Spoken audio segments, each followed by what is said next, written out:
Hi, everyone. I have a wonderful group of panelists here.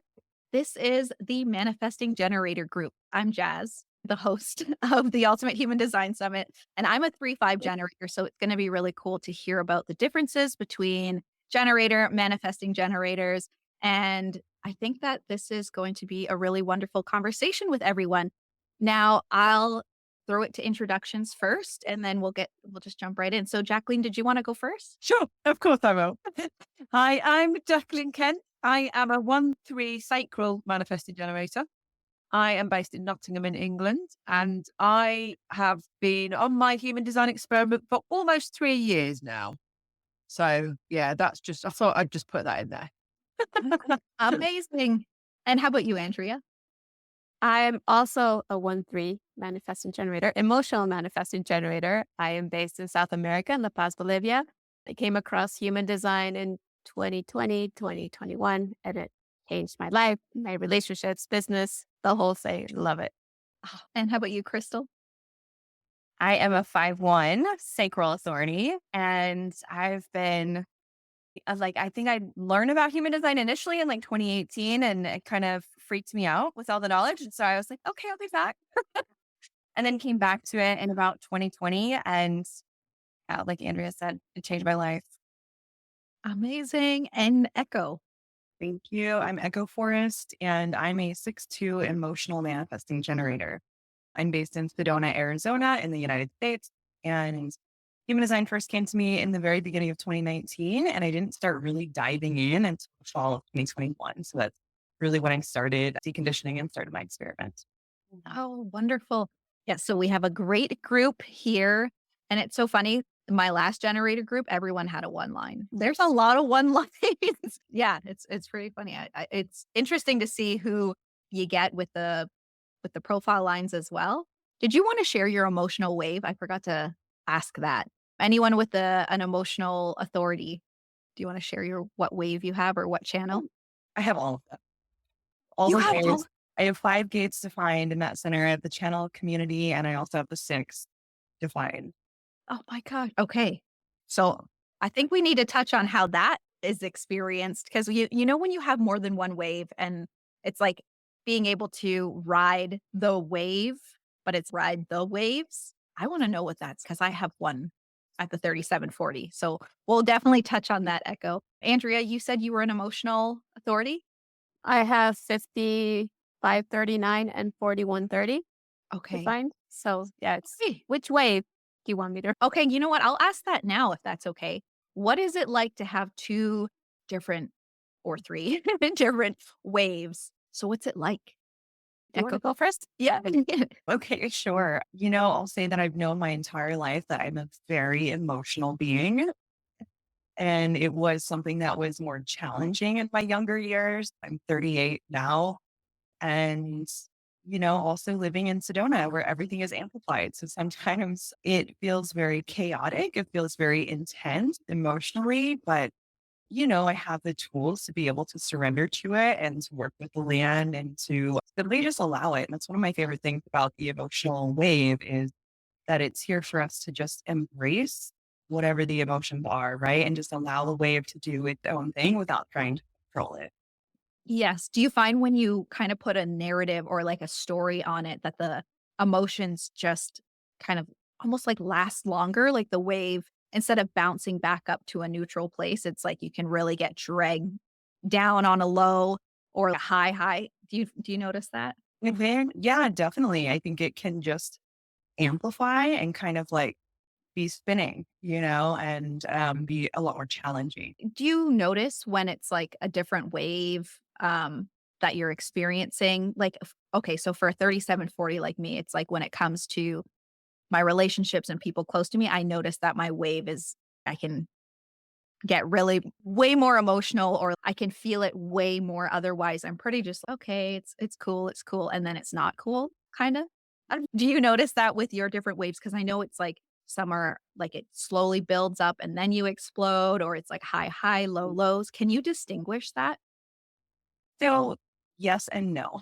I only have one channel that comes out. So it is the tribal channel. It's the same, the channel community on the 3740. So But then having 6 is like the source of all the way of mechanics.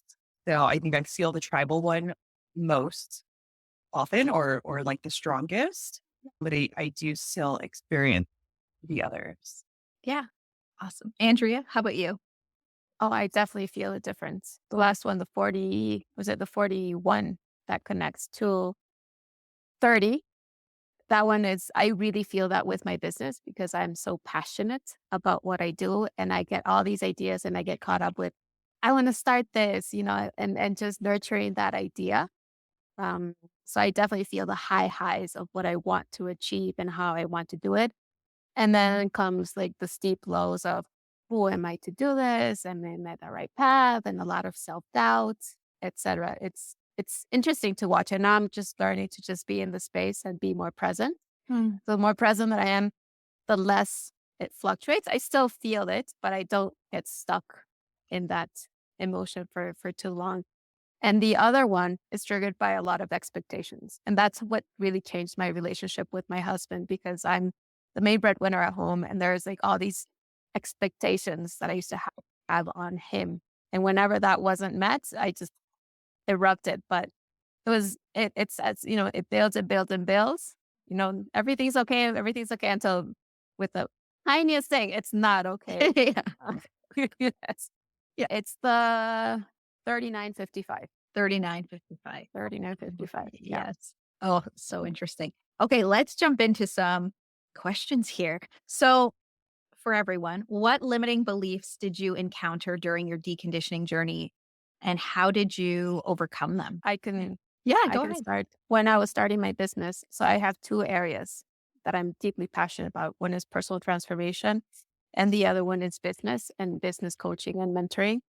And for a really long time before I got to know human design, I felt guilty about, who am I? I'm not a specialist in any of them.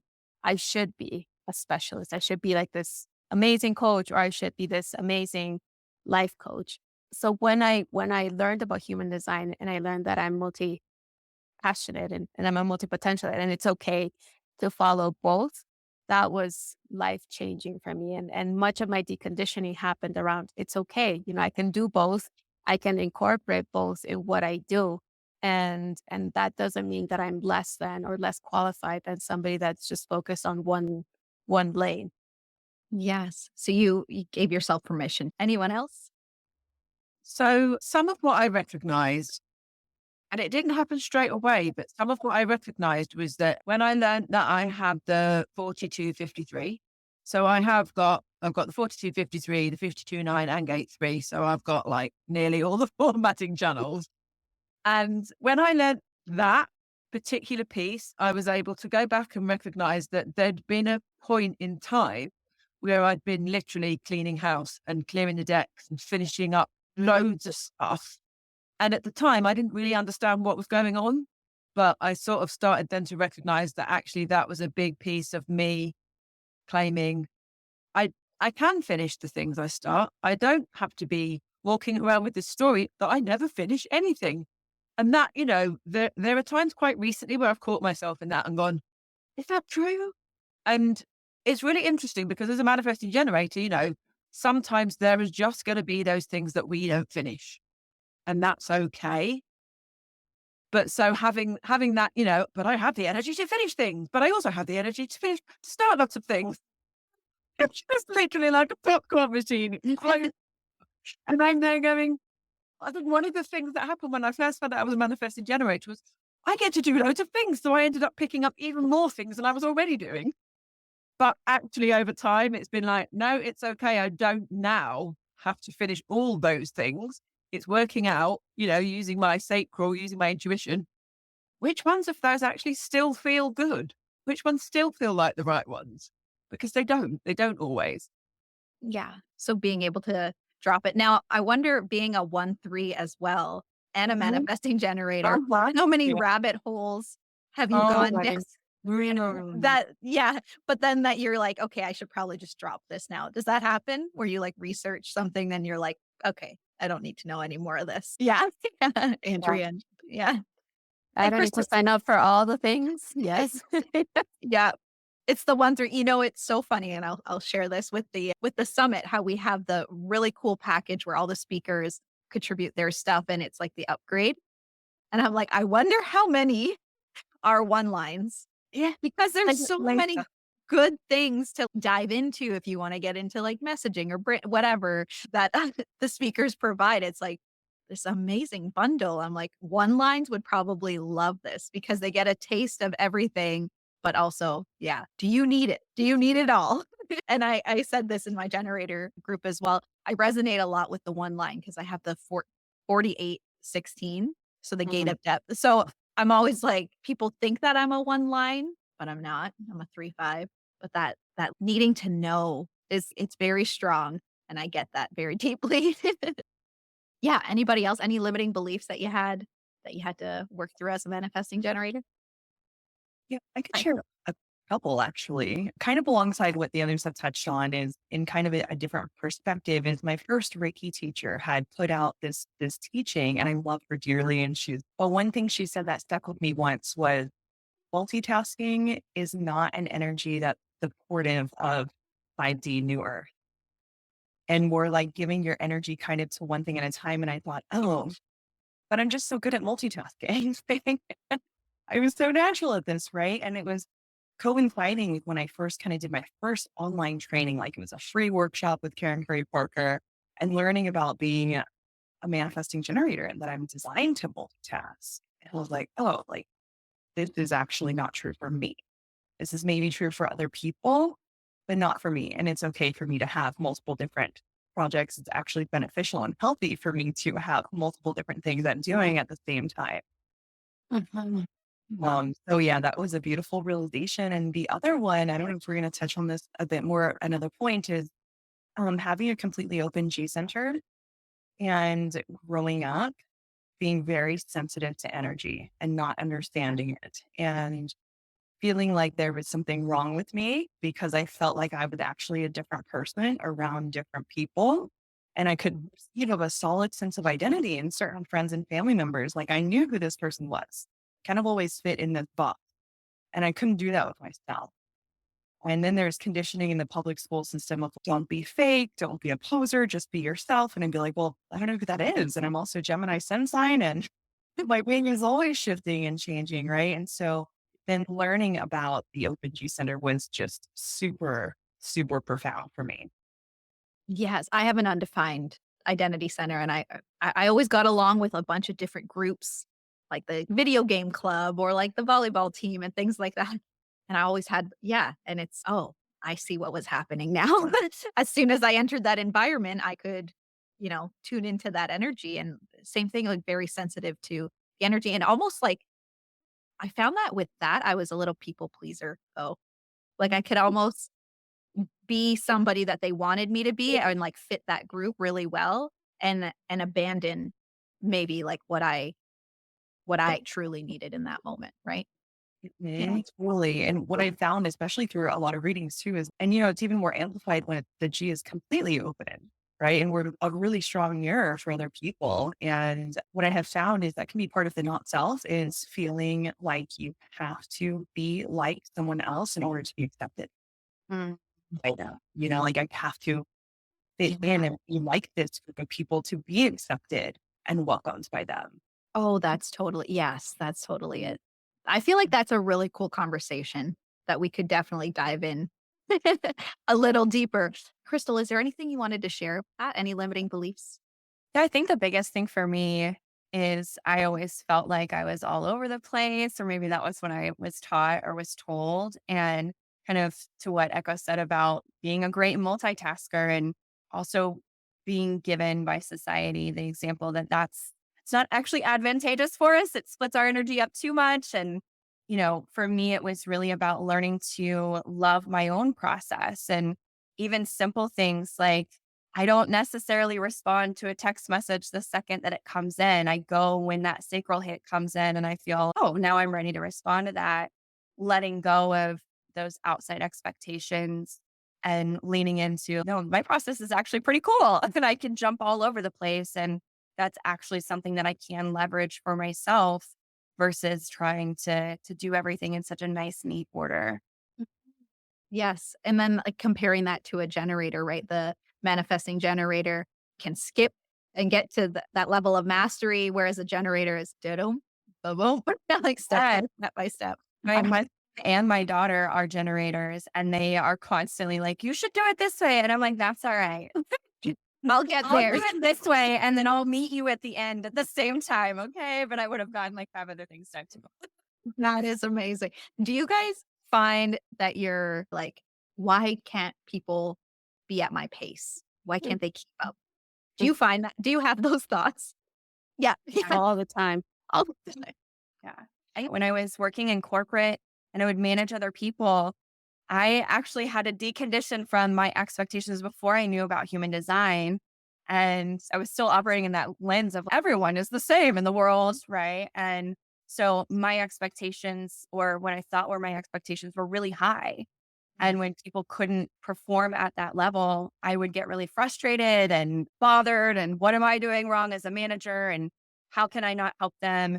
But it was just a matter of me not recognizing or really knowing about my own design and then other people's designs, and really having to come into like just a more neutral place of understanding what other people's like sweet spots are and how they can move differently than I can, and we can still get to the same end goal. Mm, love that. No, I agree. I have a hard time hiring people for help because I can by the time I explain it to them, I've I've already completed the task. It requires a lot of patience because then otherwise I can overwhelm myself with things that it could be done by somebody else. So that's one thing. And the other thing is not feeling guilty by how much I can accomplish in very Um, short periods of time. For example, in December, I wrote a book. I didn't tell anybody. I was in a creative flow and 3 weeks, I gave birth to a book. And then I was in a meeting at the end of the month and I was like, what did you do? Over the break, I was like, oh, I wrote a book. And they're like, what? No, I've been trying to write a book for over a year. I was like, what? You didn't even tell us that you were writing a book. But it's that kind of stuff. I was like, oh, I just did this. It's easy. It just happened. Yeah, and I like that you said not feeling guilty Mm-hmm. because other people are like, "Well, how did you do it? How are you able to do it?" And you're like, "Should I not have been able to do it? There, is there something wrong with me for being able to?" But just knowing your human design and trusting it, like the energy is aligned, and you were able to get it done. Yeah. Amazing, amazing. on a similar thread to that, I also noticed it's challenging for me to delegate tasks to others because often I feel like, and I heard this in a podcast once and I was like, oh, I totally resonate with that. Like, I can do it so much quicker. I know exactly how I want it to be done. And, just kind of like Andrea said, taking time to teach someone else felt I want it done. And like, I'm going to get it done faster anyways. And like the way I want it to be, so it is challenging not to just take on so many different things and, Mm. instead of delegating. Would you say that's like a lot of letting go of control? Like, I think on one hand, it could be control, but the other side is because my mind is processing things so much faster than what I can express them. Oh, like slow myself down and create. It's almost like write the steps down, right? Slow my process down and write it step by step. This is how it should be done to prepare that in advance for a team member to come in and take on something. And then also being really picky, so to speak, with what I give them in terms of if there's, let's say we're working on a project, I can take on the parts and pieces that I know that maybe they're timely or they're going to need to be done at a certain pace. And then I can let them take on the parts and pieces that they can meet me at the end and have those ready to go. But then I'm not being slowed down by their poor selves being not a manifesting generator, right? No, I love them. But they can just take my instructions and have everything that they need so that they can go and I can continue moving at my pace. I love that. Echo, you had something to say, I think. Sorry, and then we'll get to you. Yeah, I similarly to that, having a 6-2 profile, there's a lot of perfectionism in that profile. And so that's another thing where it can be on the spectrum, right? Perfectionism can be more of a quote negative thing and kind of impact us, but it can also be really positive and be like, I'm finely attuned to detail. And so, similar to what Crystal said, I'm very like detail oriented and I want things done in a specific way. Or if I want my energy and my touch, like, I want it to be in the not like super perfect, but perfect for what I want and what I'm creating. Right. So that makes it even more challenging than also, being slowed down, having to explain it to someone and write out all the steps and really teach someone. Like, why not just do it myself? Jacqueline? So I was actually going to add that although I'm a manifesting generator, I have sacral definition. I also have splenic definition. So I'm like, bam, go. My husband is also a 1-3 manifesting generator. He makes me feel slow, not on purpose, because I am literally like, I'm scared to even say something out loud because I have defined head, defined root. He has open head, open root. So the second I say something, I'm off.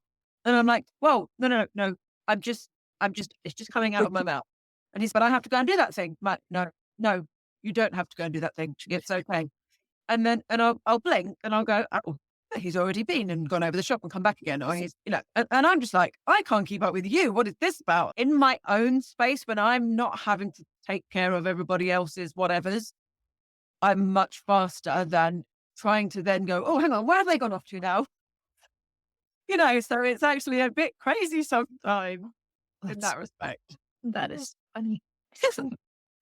I have my son, who's 3, is a manifesting generator, a 5-1.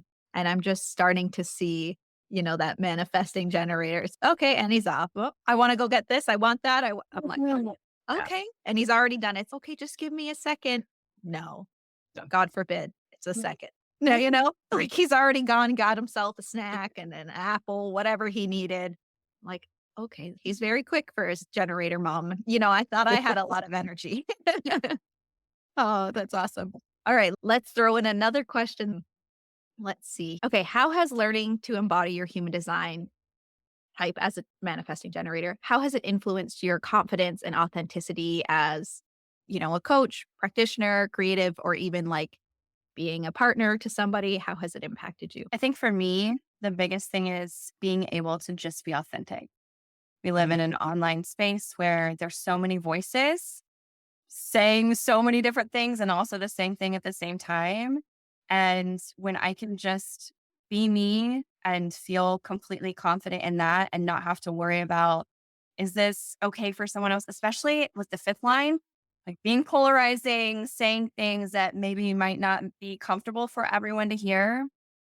That has really allowed me, I think, to own my calling, my purpose, my business in such a bigger way than it would have. And then it did before I realized my human design and how I'm designed to work in the world. Awesome. Thank you for sharing that. Anyone else? So some of it is, very much walking my talk and just being who I am, just doing that and not trying to be anything else, just being. But also, what was I going to say? It just jumped out of my head. It was, I think, as much that allowing myself to, if I'm passionate about something, show that passion and let people see this has lit me up.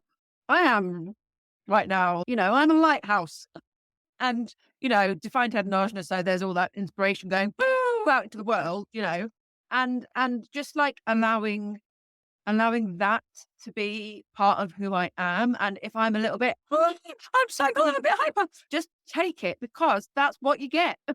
I'm not going to, when you show up, if you're drawn to that, so as somebody who's working with people and helping them understand their human designs and all of that stuff, if you're drawn to that, that's what you're going to get when we work together. So it's not going to look different when you step in with me and helping them understand that, but also reminding myself I still get to be that same level of me. Like I still be enthusiastic and popping corn all over the place and all of the things. And that sometimes it might look like our sessions, will usually have a structure, but they don't always stay where they are. It might be a little bit like this. And that's part of the magic of, being with the person who is going to bring you everything that they keep bringing to that table. If you just keep adding stuff to the table and just giving yourself permission to do that, but also informing your clients and whoever's in your space, this is what it's going to look like. It's not necessarily going to follow the plan like 100%. You'll get what you came for, but you'll get so much more. Mm. And that to me has been like, just embrace that, you know? Yeah. Mm. Yeah. You've got so much to give. I love when I hear the excitement when someone starts talking about something. I'm like, oh, I feel like it heals my inner child a little bit because it's, I don't know if you experience this. We talked about that on the generator panel where it's like when you're super excited and maybe growing up, your environment like kind of dim that. It's like, what is going on with you? Why are you like acting this way? Or why are you so excited about this like silly thing or whatever? And, easily being put down with your excitement. But so when I hear other people get really excited about what they're talking about, I'm like, I could listen forever because it just makes me so happy that we're not here to dim each other or, dim our light and how we're meant to shine. So did you guys notice that growing up as a manifesting generator? Yeah, the excitement. Yeah. Yeah. I don't know if that was so much my story. I think part of mine was actually because I have completely open emotional solar plexus. And so I would cry at absolutely everything when we were around people, when we were in rooms, when, sad things on telly, sad songs on the radio, all the sad. I was all doing all the sad things. And that for me was like, "Oh, you're so emotional." And it was like, oh, and now I go, oh, now I understand what that was. Like I was just borrowing everybody else's sadness. Yeah. Now, when you're alone without having the open emotional solar plexus, what's it like when you're alone? Is it Well, that's a really interesting question because my husband and my older of the two sons that I've got that live with me, they're both emotionally defined. So I'm having to really consciously take myself into a space where I'm out of that at times. And it was actually quite early on in my journey that I really grasped, oh, this is what's going on. When I'd been having a perfectly lovely high vibe day. I was out in the sunshine. It was just great. I was in the garden right at the end, nobody anywhere near me. My husband came home from something and he was hadn't had such a good day. And like literally he was just sat talking and all of a sudden I was like, wow, negativity. Just like boom. And it was just, what is going on? Like I was fine 10 minutes ago. And I was just kind of wandering around and I was like, aha, that's not mine. Mhm. And it was almost like a light bulb. And once I'd got that, and I think I've heard this about those open, when they're completely open, you can decondition them almost not faster, but you get the clarity around it's done. Like I get what it looks like, and it's almost an instant switch. And yeah, that for me was huge. And just getting that and then going, this is how it feels to recognize that actually I am pretty much just amplifying yours and maybe a bit of yours. It's not mine. I'll just hold it for you and then I'll give it back if that's okay. Yeah, the giving back part, I feel like Mhm. is that's the important piece. I feel like I'm getting very manifesting generator. Like I'm with all of you and I have these lists of questions, but my mind is, I want to ask this question. Now I want to ask this question. It's like, this script does. Oh my gosh. I'm like all over the place with, I just want to know more about your experience. Okay. Manifesting generators. Let's see. Let's see. I had a really cool question that I want. Oh, right. Can you share a real life example of successfully juggling multiple projects or business ideas and how that has played out? I I can start. Right now I have my own business and I also work as a full-time coach for another company. So in total I have about 30 clients between theirs and mine. And I always get asked the question like, how do you do it? How do you manage? Because I'm working 8 hours for this company and on the side of building my business. And then for me, it's like, how can I not? I have so much time and energy. It's almost like I don't even think about it. It's like, of course I can. Like, I don't, it's never crossed my mind that I cannot, or that it would be Mm. hard, or that it'd be too time consuming. It's every time you have the energy. Why not? That type of, Yeah. And I feel yeah. like you love the work that you do. I love the work that I do. I'm on top of that, I have a blended family. We have 6 kids at home, and there's a lot. there's always a lot going on in my life, but it feels a lot for other people, but it Mhm. doesn't for me. For Mhm. me, it's this is normal. This is, Yeah, I wouldn't imagine it any other way. I love that. Do you have now I need to ask these questions. Do you have how many motors do you have defined? I Sacral, have 3 motors defined. Yeah. yeah, Everything but the will center. everything but the will center. Okay. Yeah. I asked that because I've got the 4 motors and I'm like, it's kind of the same thing. I'm like, everyone, it's a lot. You're doing a lot. I'm like, I like it though. Home with my kids, they're young. I'm doing all this planning summit stuff. I'm like, "Oh, this is fun. I could do this all day. I don't need sleep. Well, I do with a newborn. I have a newborn. She wakes me up, obviously, because she needs to eat. And it's funny because I'm like, let's go. Let's do these interviews back to back to back to back. Like, but yeah, anybody else? Yeah, I'll share. First of all, I have all 4 motors, and that sounds like a lot to me, to be honest. 4, 6 kids. All the power to you. But yeah, for me, it's the same. It's work. But I have, I do sound healing, energy healing, other holistic therapies in the area, holistic offering, human design readings, workshops, coaching. I have a couple different resorts that I work at here and a private retreat company. So I have many different offerings and many different places where I share my offerings. So I also travel. Like this past weekend, I was down in the Phoenix area vending at a psychic fair all day Saturday, all day Sunday. And so that's a little bit different. I do a different I have a couple different types of sound healing I do. And it's shifted a little bit for the offerings at the psychics fair. They're shorter offering. And I get pulled into other people's retreats as well to do either sound healing or a human design workshop in a retreat setting. And then I also just get word of mouth, get my own clients for my own business, and so again, they're all things that I'm passionate about that have been like spirit, callings and that I've been driven to, but it just feels so important and so necessary that I have multiple different offerings and multiple different um, places I'm sharing them. And I also just recently, less than 2 months ago, I think, started macrameing and I'm obsessed with it. And it's kind of like all I want to do is like this new outlet and I'm just obsessed. I love it. This is amazing. Mm. Anybody else? I'll speak to the back end of managing multiple like processes and offers and things like that. I think for me as a manifesting generator, the biggest thing is not trying to or not falling into the trap of trying to do something from start to finish. Like it's just doing the thing that I'm getting that sacral hit or that I'm feeling really called to in that moment for that piece of that pie, and then going over here and doing that and knowing and trusting that it's all going to come together in divine right timing anyway.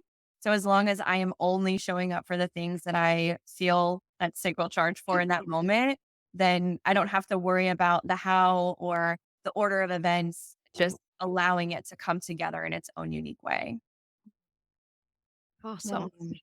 I love that.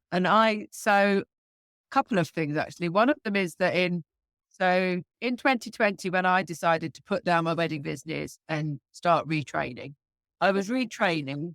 I was helping my husband set up a new business. I then got invited to manage what we call the tuneless choir, where we sing like no one is listening. So that was something that I'm passionate about anyway. And I was already an active member in the choir. And I was doing all the learning and starting to look at all the bits and pieces to set up my business. And that was all happening here and there. And I was doing a bit of this and I was doing a bit of that. And as I've been growing my own business model, it has very much been, oh, I've just had this idea. Oh, and it's, I'm a little bit obsessed with spreadsheets. So I've got literally a spreadsheet with all the different things. And a bit like you said, Crystal, I'll go, what would feel like a good idea right now? What are the ones I'm having the conversations about? But what's been really interesting is at the moment, I've just started working with a new coach who's all about magnetic marketing, and she is a manifester. And I'm not sure she's encountered anyone quite like me before. And she's sort of going, now, I'm going to give you a list of tasks. It's not a tick box exercise. You need to take your time. I'm like, good luck with that. And then she's saying, and if you can, I'd like you to work through them in order. And I'm like, huh, good luck with that too. So today I've literally gone, there's a really good reason why I've decided to go for number 7, even though we're only at number 2. Just that to me felt like the thing where I wanted to put my attention and my energy. And I'm going to do it and I might not finish it. So I might not even tell you that I finished it yet. It's there. But for me, it was literally like just to do that one. It's not avoiding it. I'm just not there with the energy for it right now. Allowing that. Really? Yeah. I love hearing, like, just giving yourself permission to trust yourself and trust your process. That's really cool. And you haven't told your coach that you're working on number 7 and not number 1. That's so funny. So going with what Jacqueline was saying, and I don't know about you guys, but freedom, like for me, it's really important to have the freedom to choose how I want to spend my time, what I want to focus on, and being in spaces where they just box me in and tell me you have to do this or in a specific order doesn't work well with me at all. I need a lot of freedom, creative freedom, time freedom, and kind of like be able to do things as I feel them rather than as I'm told. Yes. And I love this conversation because I feel like there's people who are going to listen to it as a manifesting generator. But my hope is that other coaches and practitioners will listen to the other types so that you can understand your clients or even like family members better, just to get a sense. Like your manifester coach, understanding yourself as a manifesting generator. I think that's the beautiful part of these discussions because we get to hear how everybody's process actually works. Yeah. Okay. Now, how did you decondition from societal expectations to stick to one thing or to slow down? Did it start in your environment, early environment? Did you hear that a lot? I just want to hear it all. I'll share. I started deconditioning long before I started my journey with human design. So I started working in with ceremonial plant medicine at the beginning of 2017, and that kind of kicked off my deep dive healing journey. And then in 2019, I just could feel like how like I was drowning in my conditioning, like societal conditioning here in the United States. And I think a big part of it is like having the completely open G center, also the completely open Ajna, and being very energy sensitive. And I felt like I just needed to leave. I just needed to get out of the country and be out of the conditioning field of this society. And so I bought a one-way ticket and it all like kind of aligned perfectly and in alignment with my design. But I went to Costa Rica and summer of 2019. I had gotten an account on Workaway. I took a backpack. I backpacked around the country for a year and just got to really witness my conditioning starting to unravel. And I was, allowing myself to be outside of the conditioning fields of this country and getting to travel, getting to meet people from another country, getting to connect with indigenous tribes and really live in alignment with the cycles of nature, like rising and going to sleep with the sun, getting to connect very, very deeply with me. It's been huge for my whole life, but it went so deep in Costa Rica and then getting a lot of time by myself in nature. And I was doing just a lot of self-development workshops. Had multiple different spiritual practices I was following at any given time. And then it was towards the end of my 2.5 years in Costa Rica when I started deep diving into human design. Would kind of set me up for my like intentional human design deconditioning. But it was almost like really important for me. I feel like actually a couple times a year I need to get out of this country. Cleansing. I was not planning on ever leaving Costa Rica and Spirit had a different plan and stuff for me. But for me, that was huge. Was actually removing myself from the conditioning field of the country. That's really cool. Yeah. Thank you for sharing, Echo. I think to echo the fact, like my deconditioning journey did begin as well before I was even aware of human design. And I had gone through a spiritual awakening, come into awareness of my psychic connection, and really began to work very closely with my guides just in everyday life. And then, of course, in my business and getting into those places where I was leading by how I was guided versus how I was taught to be was really, really powerful. And when I finally came into the full awareness of human design and what that meant for me and all the other ways that it started showing, it's kind of like an affirmation, right? I don't know if you experienced this. Like I was like, oh my gosh, okay, yeah, I can see why it was necessary for me to decondition in that way or to kind of go in a different route than perhaps what I've been taught or conditioned by society to do. Then at that point, it was that very active, intentional deconditioning process. And like for me, running an online business, of course, like I love Instagram. I personally love using Instagram. And when I was noticing that I was just surrounded by a lot of voices that continued that like inward reflection of, oh, should I be doing this differently than I feel called to? It was just as simple as, okay, we can mute or we can unfollow for now and no love lost, but I need to really like I didn't remove myself from the United States. That would have been cool. I think I would have loved to have traveled and done that. But for me, it was more on this very just like physical day to day, what am I consuming? What am I watching? What kind of groups of people am I surrounding myself with? Where am I listening and where do I need to like just turn away from the noise? And that really helped me get into a place where I felt very solidified and confident and like trusting in my connection, trusting where I was guided, then having the scientific proof by human design to back that up. This is why I feel the way that I feel. And then being able to kind of like reintegrate into the world and being around other people that are of different types and have different set of standards and processes for themselves and not being bothered by it or swayed by it or feeling like I should feel any different than I do. And then also like honoring them too and seeing they're different and this is how they operate and really get to enjoy learning the nuances of the different types and how we function in the world. Hmm, that's awesome. Thank you, Crystal. I think for me, the biggest part, it actually started once I learned more about my human design, but as a line 3, I grew up with a lot of perfectionism in my life of, people are going to perceive you in a specific way. You have to show up in a specific way. That there wasn't much room for error in my early years. And learning, giving myself permission to embrace, mistakes. I don't call them mistakes anymore, but it's just like lessons learned and seeing things, even my business, just as one giant experiment. So it's one experiment after another was incredibly liberating for me because it allowed me to just show up instead of hiding behind the what are people going to think about me or what are they going to say about me. And then adding that to being a manifesting generator and having so many different interests in so many different areas. Like I've been called the Pandora's box multiple times because, you never know what you're going to get with me, because I do the business coaching, I do hypnosis, I do healing, there's so many layers. And at the beginning, I felt very self-conscious about that.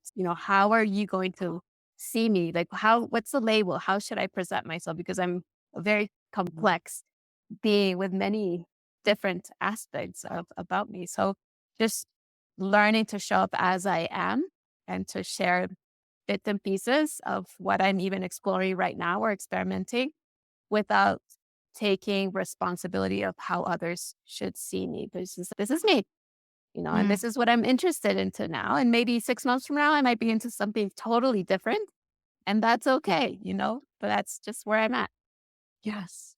I think it's so inspiring. I think when people are listening to this, just to hear the self compassion and the self acceptance that everyone is kind of touching on. Obviously, you started your deconditioning journey and you learn to just love yourself. But let's say, like a new manifesting generator listening to this, I feel like there's so much wisdom in here of just like when you get to that point of self acceptance, like the world is open to you. The possibilities are endless once you break free from all the I should be like this, I should be more like that. You guys have all seemed to embody that this is who I am. You get what you get and I do a lot of different things. I had a question. I don't know if you've seen this in your work too with other manifesting generators, but I've seen this. My background is in psychotherapy and I've seen some charts and it's funny. I've seen some manifesting generators almost lose their sacral energy, they're like they resonate more with being a projector. Have you had moments of that in your life? And like, when has that happened? Is it to me, I'm like, oh, does that just happen when you're just not being your authentic self and you're kind of suppressing your true nature? Is that when that happens? What do you think? Echo, you're nodding. Personally, so I didn't fully understand the completely open G Center until I watched a 40-minute YouTube with Karen Curry Parker all about G Center. And what she teaches is that a lot of the projector energy projects through the G Center into the rest of our auras. And so having we know the completely open center functions a little bit differently than the undefined center, right? When you don't have any of your own consistent energy anchored there, it's like the biggest amplification of energy we take in from others. So having that identity center completely open, what she teaches is that it functions a bit like a projector because I can see things about people's identity that they might not be able to see about themselves because I take it in and I feel it so deeply within me. Mhm. And what it took a lot of that time, like spending so much alone time in nature and so much time committed to my spiritual practices to the point where I know what my true identity feels like.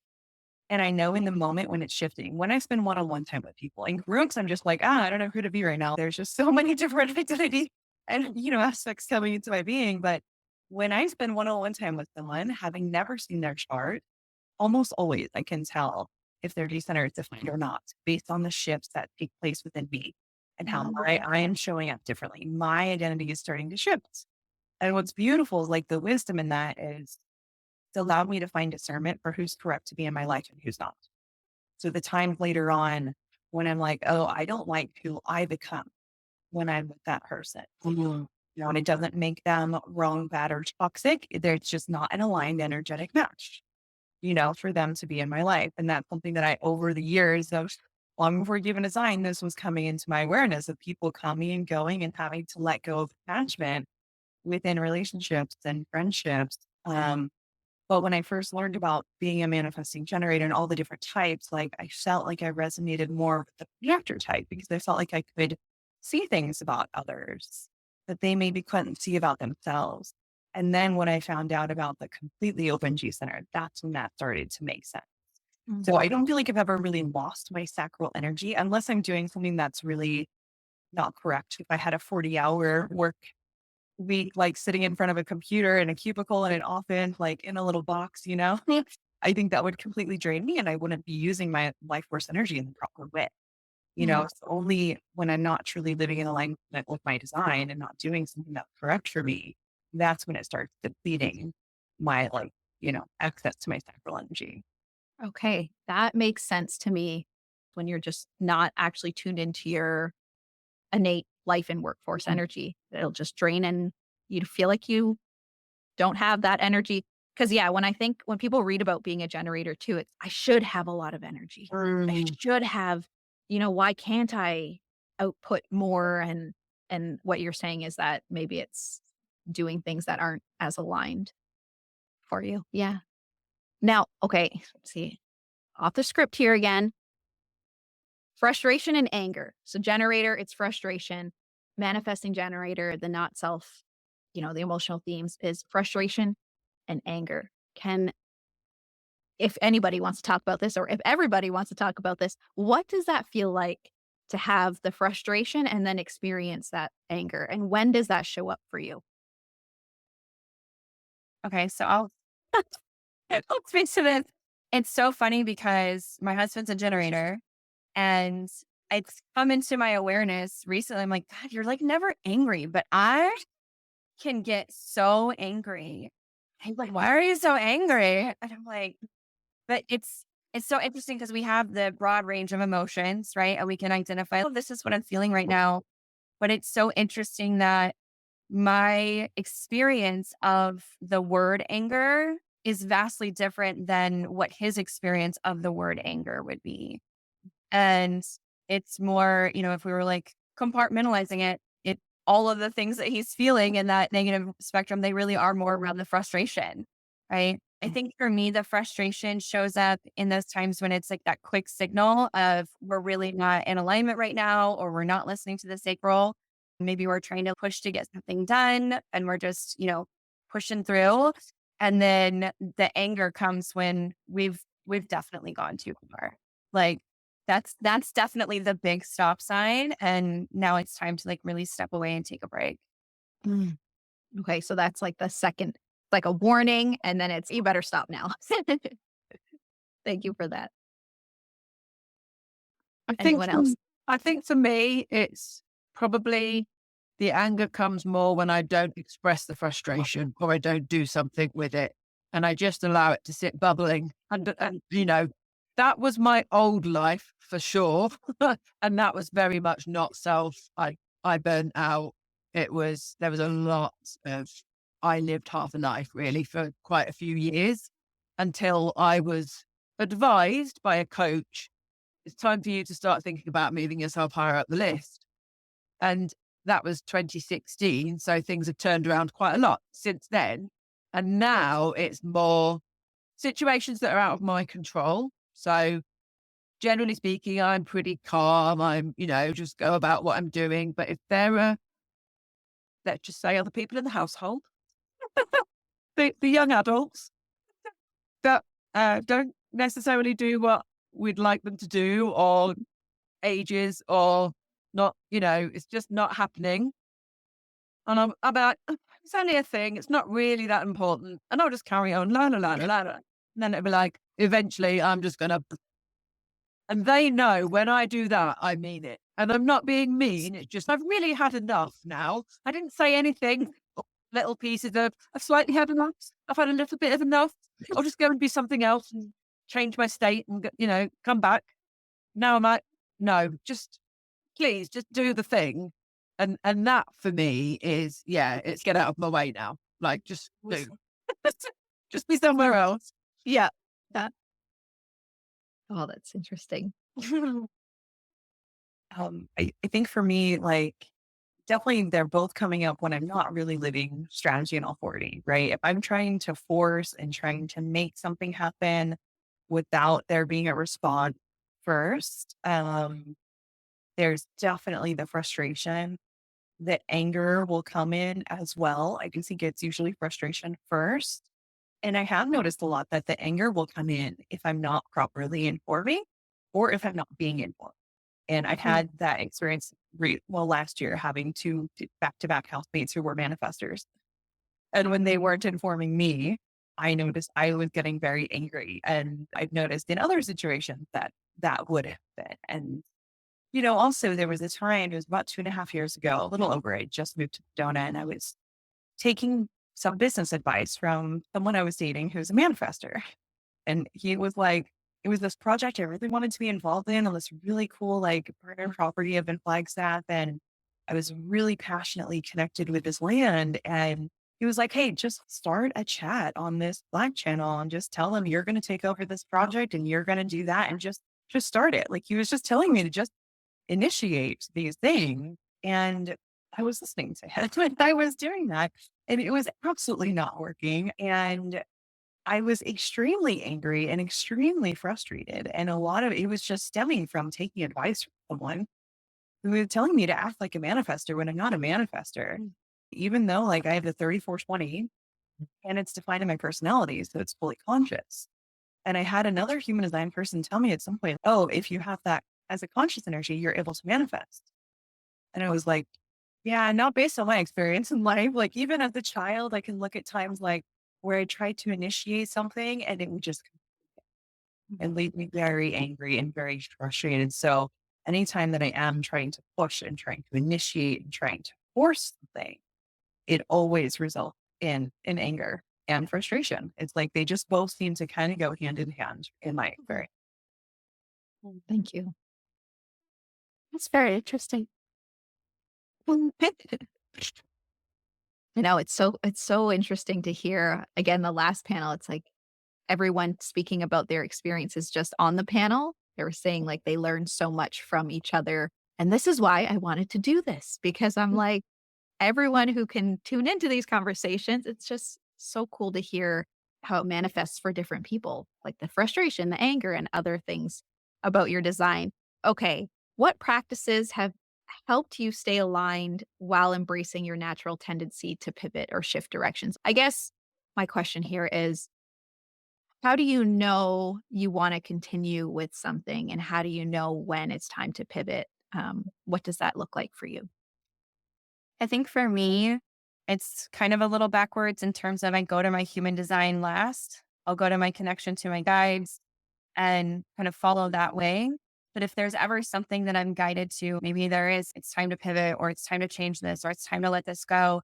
If I don't feel full clarity in that, I'll immediately go to my sacral. Like, how is my sacral responding to this information coming in so that then I can get that momentary clarity and then just immediately take action and move on that.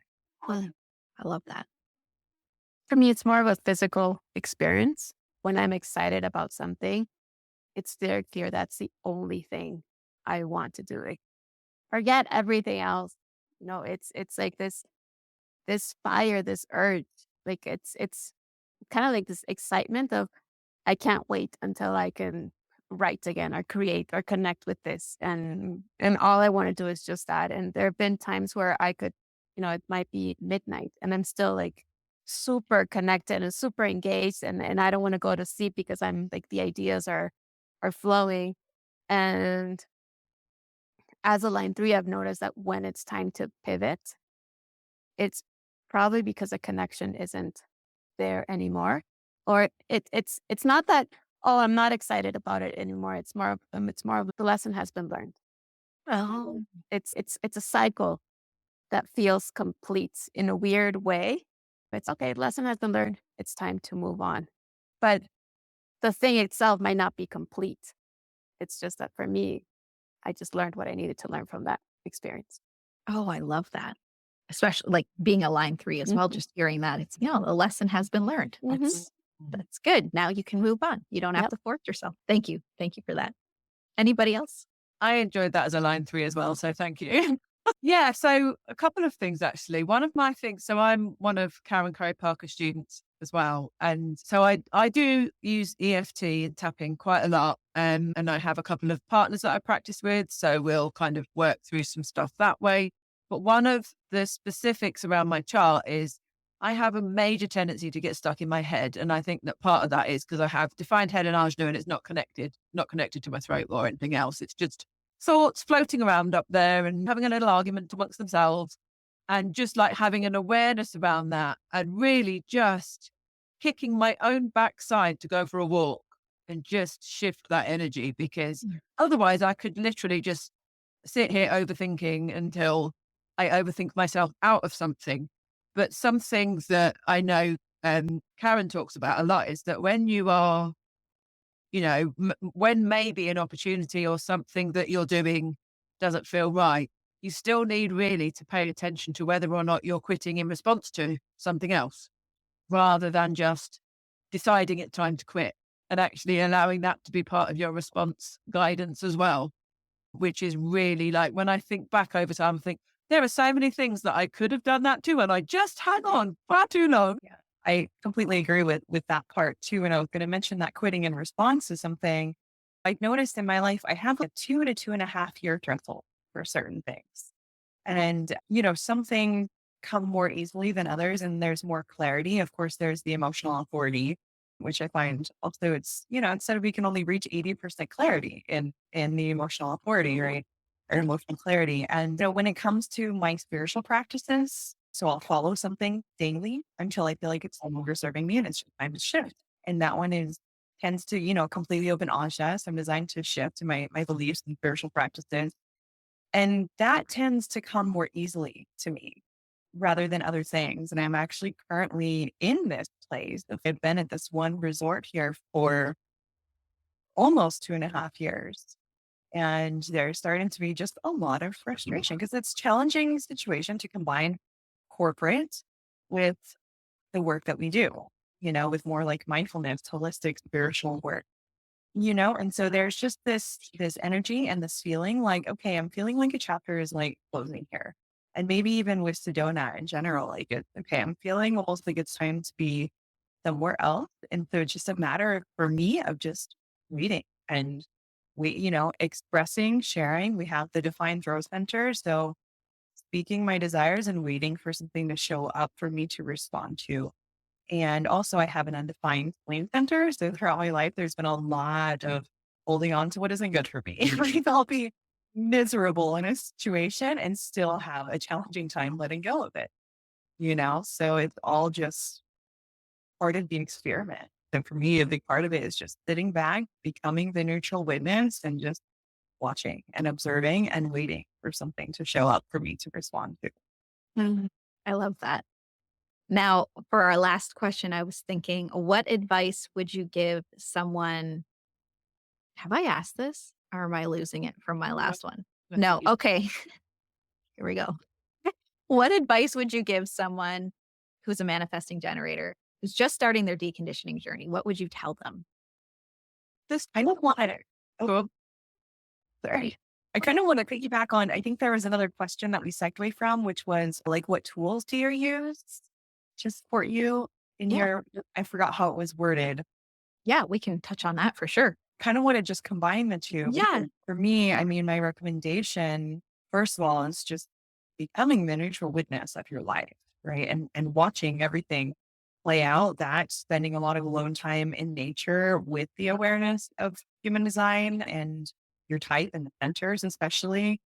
But, the waiting to respond is huge, right? Tuning into your sacral center, asking the yes and no questions and allowing the temporal, like guttural responses, having some type of spiritual meditation practice. Like that's what serves me best is having a grounded, like daily meditation, spiritual practice, getting out in nature, connecting with the land and being in my own aura is huge.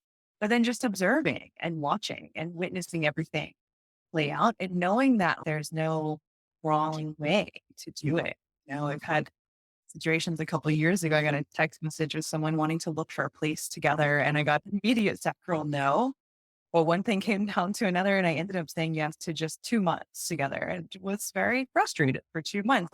So I share this in my readings too. Like I knew that I got a sacral no, but because it got down to the wire, I said yes, and it was only 2 months.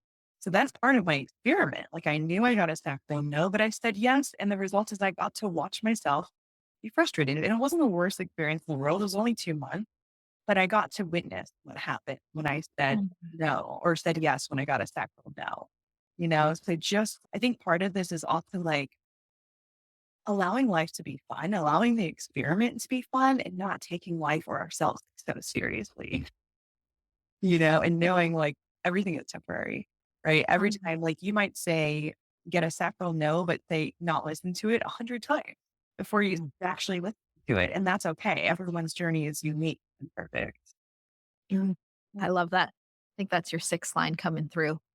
That wisdom. I'm like, okay, that was, I feel like we all needed to hear that. Thank you, Echo. Anyone else? So yeah, I was going to say sounds like the most annoying piece of advice that any manifesting generator will ever want to hear. But I really just want to say, be patient and allow yourself the grace and the time and some form of patience to find the things that feel right and notice them and notice when you notice them and notice how they make you feel. Because one of the things that I've been really clear on since I've started my experiment officially, a little bit like you ladies said, I've definitely been deconditioning before that point, but was actually that although I've got 8 line ones and 9 line threes, and I really wanted to go and learn all the things, lots and lots and lots. And I've actually held back because there's something in me that's saying you need to embody this, you need to integrate this. So it's not about learning the information, it's about feeling and experiencing it and moving through it and going through it. And that takes time, even as manifesting creators. We are designed to do things quickly, but that doesn't mean that we have to try and get to the end goal because there isn't one. And it's just about allow yourself to be happy well while you're moving through that, but really trust your intuition. Pay attention to it, whatever it feels like and shows up like for you. Mm, thank you so much. Yeah, I think for me, it would be to embrace the squirrel energy Because as a manifesting generator, like when you're first coming into awareness that you're a manifesting generator and you feel all over the place and you feel like you're constantly distracted or like you can't just sit down and do the thing, I think we should embrace that. It's a gift, it's a blessing, it's part of who you are. And for me, in my journey as a manifesting generator, I think one of the greatest gifts I ever gave myself was to just show up for it all. Embrace the squirrel energy, go wherever that took me, because I spent 30 plus years being conditioned to not listen to my sacral, to not even know what it was telling me. And I couldn't hear it, I didn't recognize it. So I learned what the yes and no was from that space by doing, by following all of the squirrely energy and seeing where it took me. And that really helped me understand that voice, like just being open and aware of how is this making me feel? How am I lit up by this? Am I excited by this? Or was it like this momentary thing and now I'm feeling drained by it? I think it's just, we learn by doing. And even I don't even have the line 3. I'm like, let's go experiment. Let's have fun and see what it is. But like, you're really special and unique. All the types are. And like, I keep seeing the sign in Jacqueline's, do what makes your soul shine. Yes. Like, follow it. Oh, thank you. That's so good. I would add to stay curious, just like that 3-year-old, that 4-year-old, you to not, as you are learning more about your human design, to not jump into the labels of what you have or don't have, the extremes, but to really kind of like let life unfold and show you how you are uniquely designed, because it's different from what you rationally learn when you're receiving this information and how it's showing up in your life and how much you are learning through the experience itself. And with that, just giving yourself a lot of compassion and grace to know that you're not going to have it all figured out all the time. It's not going to be perfect, but it's a human design experiment. It's an experiment, and just staying in that process. And for me, it's that of just staying curious, asking questions. I always say, elevate the question to the universe so that it shows up, so that it gives you something to respond to. So focusing on asking the question rather than looking for the specific answer. Oh, that is so good. I had so much fun with you all. Thank you for your time and your energy and just sharing your wisdom with everyone who's going to be joining the Ultimate Human Design Summit. I really, really appreciate you all. And with that, I'll say thank you